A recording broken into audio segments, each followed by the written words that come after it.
Char.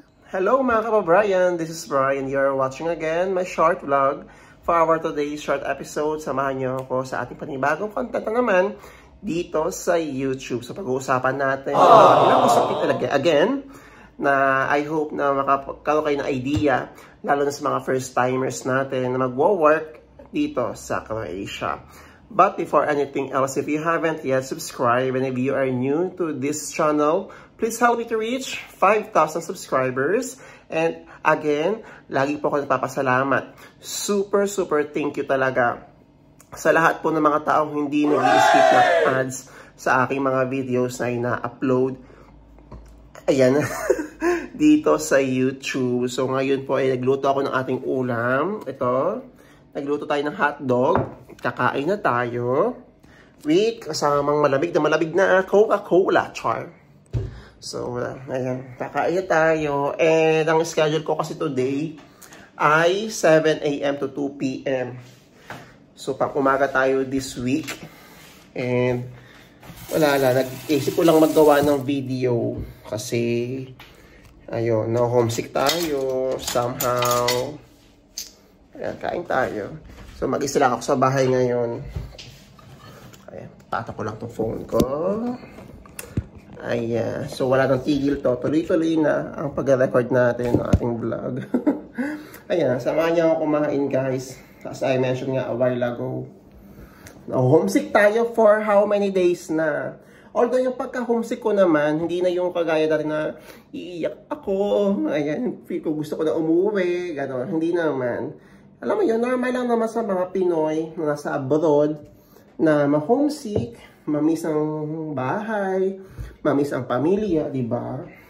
Hindi naman tayo, kahit pa sabihin natin na we are independent sa edad na to, darating talaga yung time na mamimiss mo yung family mo sa Pilipinas. So, agree ba kayo doon?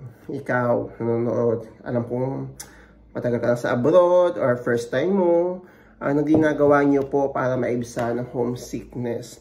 Ayan, so ito guys, yung ating ginawang chili garlic paste. As usual, ayan, nagbebenta po kami dito ng chili garlic paste. Gawa namin to. Kailangan lumakit tayo ng lumakit. Ayan, kakain na tayo. So ayun, ako talaga kapag minsan homesick ako, hiniiwasan ko talaga mag-video call or mag-message sa amin. Kasi kapag ginawa ko yun talaga, ay, naku. Talagang nahihirapan ako mag-focus sa ginagawa ko. Lalo na may trabaho ako. And before nga pala yung palalimutan ko na, Happy Valentine's po. Happy Valentine's and Ash Wednesday din today. Diba? So, di siya kasya kasi. So, paano? Wala ko ng tinidor. So, kamusta ang mga date ninyong lahat? Sana ay nakatanggap lahat ng rosas, ng tsokolate. Sana all. Ayan. Ako dito ay mag-isang kakain ng bahaw at hotdog. Dahil wala pang sahod. Char. And thank you talaga guys kasi alam mo yun, pinag-iipunan ko talaga makabili ng bagong vlogging camera. Kasi gusto ko talaga i-fulfill yung pangako ko sa sarili ko. And yung goal ko talaga this year na makapag-invest ng mga gamit sa mga pang-video, sa photography. Ayan. So, thank you so much. So, yun na nga. Pag ako na-homesick, ang ginagawa ko lang minsan, ito, lalo na ngayon, kanina, pumunta ako ng mall, nag-unwind lang ako. Tapos, ayun, naka-sale, pero wala akong mapili. Pero wala akong pera. Diba? Kaya ito kayo, Petsa de Peligro tayo, hotdog ang ating ulam. Ayan. Ako, payo ko rin sa mga ibang na homesick, yung mga nagsisik ng advice din pala. Kung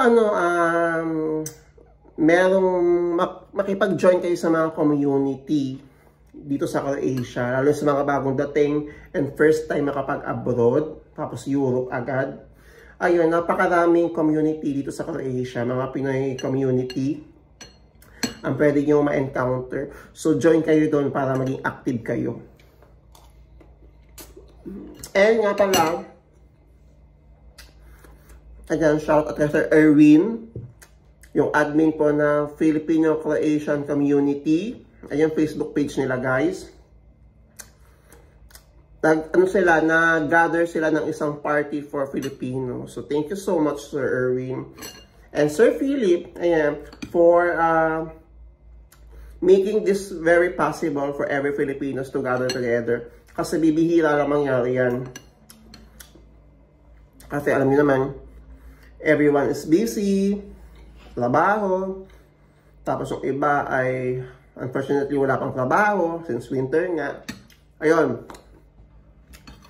This is a perfect time din, guys, to finally makapag-inquire kayo for any job hirings. Ayun, natapon na. So you can inquire po sa Filipino Croatian Community. Ayun ang Facebook page nila again. I-message nyo po sa Sir Erwin. Si Sir Philip yata yung may-ari, hindi ko sure. So, ngayon, mention nyo lang na nakita nyo itong vlog na to in case na naghahanap kayo ng trabaho. Ayan, from Middle East man or local hiring dito sa Croatia. Kasi tumutulong talaga sila sa mga lalo na dito sa Croatia na walang trabaho. So, ayun. Thank you again, Sir Erwin. And I'm really looking forward to meet you. And, ayan, ang ating next topic. Pag-usapan. May nagtanong kasi sa akin dito. Mabubuhay ka ba daw sa sahod na 650 or so 700 euro na sahod every month? Nagsasabi kasi na ang baba. Ako for me, mababa. Lalo na kapag nalaman ko na sagot mo yung accommodation mo. May nag-message sa akin recently. Oh, lamig. Ang sahod niya ay 700 euros. Tapos, sagot niya yung accommodation niya. Siya magbabayad. Mababa yun, guys. So, if ang sahod po niya ay 650 to 700 euros, makakaipon ka ba? Mabubuhay ka ba sa sahod na yon? Well, for me, based on my own experience, case-to-case basis yan. Kung paano nyo gagastusin ang sahod ninyo or kung paano yung setup ninyo sa inyong employer. May mga ilang employer kasi na dapat talaga naman sa perception ko lang. Dapat talaga sagot ng company ang inyong accommodation, transportation, and your meals sa trabaho. Yun. Lagi naman ganun, kahit sa Middle East, ganyan palagi. Pero kung ang sahod po ninyo yung 700 euro, yung mga 650 euro, tapos sagot nyo pa yung accommodation, pag-isipan nyo ng mabuti. Kasi hindi po ganun kamura ang mga apartment dito sa Croatia. Diba? Or kung meron kayong mga kakilala na meron ng apartment, nakikipag-sharing na lang kayo, it's up to you lagi. Ako naman kasi wala naman akong karapatan kayong pigilan. Diba?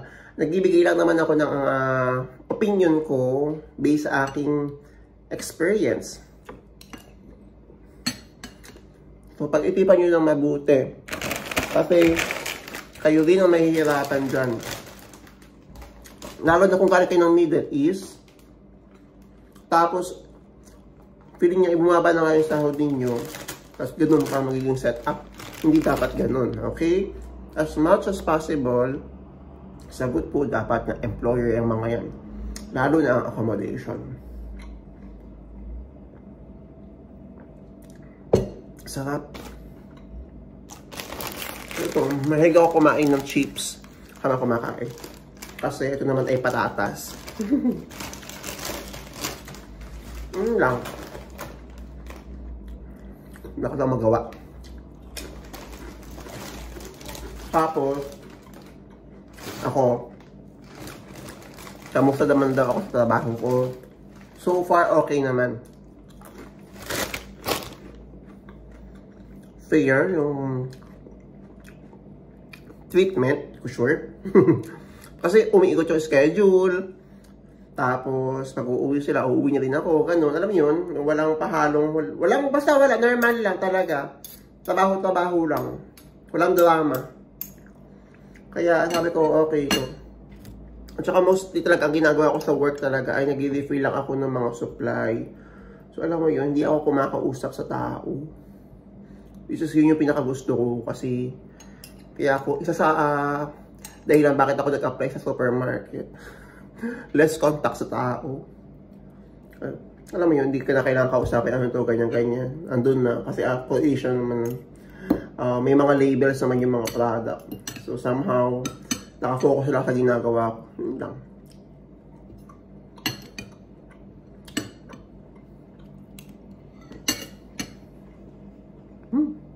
Ang sarap nito, guys. Na-enjoy ko kumain kapag merong manghang. The best. And nga pala, congratulations sa mga bagong dating sa Croatia. Ayan. Kamusta po ang Croatia? Kamusta ang inyong first week experience sa Croatia? Kamusta ang inyong first winter experience sa Croatia? Ha? I'm so happy for you guys. Lahat ng mga nag-reply, nag-message pa rin sa akin na narito na po sila. Ayan, sir, nandito na po ako sa Croatia, ganyan-ganyan. Salamat talaga guys, kasi hindi kayo nakakalimot. Super thank you. And, sorry. And ito pala guys, check ko lang. Kung legit ba daw si Work Power Solution. Okay. Legit si Work Power Solution guys, yung agency dito sa Croatia. But make sure talaga na talagang Work Power Solution ang kausap nyo, ha? Kasi baka mamaya ibang agency yan. Alam nyo naman ngayon, ang dami na may meke, ang dami kumukopya ng agency. So, mag-invest kayo ng malaking pera. And ang mahal-mahal pala ng mga processing fee ngayon. Hindi ko in-expect guys, ang mahal ng placement fee. Parang ilang buwan bago mamabawi. Kaya, walang halong biro. Kung kayo yung kagaling ng Middle East, pag-isipan nyo po ng mabuti. Kasi lagi ko naman sinasabi sa inyo, and honest naman ako sa inyo guys, na hindi ganun kataas ang sinasahod ng iba dito sa Croatia. Pero one thing for sure, gusto kong i-assure sa inyo guys na hindi lahat ay hindi nabibigyan ng pagkakataon na magkaroon agad-agad ng magandang chance sa trabaho. May ilan talaga na sinusubukan minsan, may ilan na hindi, alam yun, although normal naman sa trabaho, na minsan talaga may ayaw sa atin, or hindi natin kaya yung trabaho. Ang payo ko lang guys ay, bigyan nyo ng pagkakataon sa sarili din ninyo na makapag-adjust. Bigyan nyo ang pagkakataon sa sarili nyo na maka-adapt ng kultura dito sa Croatia. Kasi ibang-iba po ito sa Middle East. And ibang-iba rin yung ugali ng tao. Kahit saan tayo magpunta, iba-iba ugali ng tao. So yun lang ha. Basta mag-pray lang kayo palagi. Magpakatatag kayo. And habaan nyo ang inyong pasensya. Kasi nakaabot din sa balita sa akin na parang mas nag-ihigpit na raw si Croatia ngayon pagdating sa mga nagko-cross country. Ang dami na raw kasi nag-TNT. So, alam nyo na, ha? Iwas-iwas. Pag-isipan nyo na mabuti ang pagpunta nyo dito. And please lang din, ayun pala, sa mga, ito naman ay wala akong karapatang pakialaman again. Pero, I hope na wag sana dumating na gawin lang nating daanan sa Croatia para mapuntahan natin yung talagang pupuntahan natin. Alam mo yun? Since naghihigpit na nga si Croatia ulit, naghihigpit na si Croatia dahil sa mga TNT, wag din natin sirain yung image ng ng sarili nating bansa sa bansang to. Kasi tayo rin na magsisisi, mahihirapan sa huli. Hanggat kaya tapusin yung contract muna, kung okay naman ang kalakaran, kung okay naman ang, alam niyo, yung trato, libre accommodation, may pagkain sa trabaho, tuloy-tuloy lang natin. Wala namang madaling trabaho, guys, pagpunta nyo dito. Walang agad sa isang iglap, alam niyo yun, yayaman tayo agad. Minsan talaga ay, pag dumating tayo sa point na first timer ulit tayo, kailangan talaga na matinding pagtitiis. Tiis-tiis lang. And sooner or later, darating yung time na tayo na yung mamimili ng trabaho para sa atin. Okay? Amen to that. Inshallah. Amen. So, yun lang guys. Wala lang. As usual, sabi ko nga na homesick kasi ako. Kaya naisipan ko mag-video. And wala kasi ako makausap. So, ikaw, yung nanonood. Kayong kausap ko ngayon. And salamat sa pakikinig. Salamat sa pagtambay. Ayan. Kahit walang katotohanan yung mga sinabi ko ngayon. Salamat kasi nandiyan ka pa rin nanonood ng aking vlog. So, thank you so much guys for watching. If you have any more questions or suggestions, i-comment nyo lang. Sagutin natin yan. Kahit pagod tayo, sige, gagawa natin ng content yan. Basta, maipush talaga natin. And please help me to reach 5,000 subscribers. Don't skip ads, guys. Para makabili tayo ng vlogging camera natin soon. Salamat po talaga. Salamat talaga, guys. Di nyo man makita sa mga mata ko dahil pagod ako. Pero sobra-sobra po ako napapasalamat sa lahat ng mga taong mga kabayan na namimit ko po dito sa Dubrovnik especially. Sobrang salamat kasi parang ina-acknowledge nyo yung, alam niyo, parang naging part ng pagpunta nyo dito sa Croatia yung mga videos na ina-upload ko sa YouTube, sa TikTok, sa Facebook, sa Instagram, kahit saan pa. Maraming salamat. And I'm really looking forward na ma-meet ko kayo, ikaw, na nanonood. Kung gusto mo ako makita. Ayaw pag-meet tayo kasi gusto ko rin makita somehow na yung nanonood sa atin ay nandito na, maganda na yung buhay and nakakapag-travel na rin around the world, diba? So, congratulations na agad. And good luck. Naway hindi po kayo makalimot. And sana dumating yung time na maging hawa talaga ang buhay nating lahat. Lalo na dito sa Croatia. So yun lang guys. I love you all. And I will see you on my next vlog. Ciao! Anong magagawa?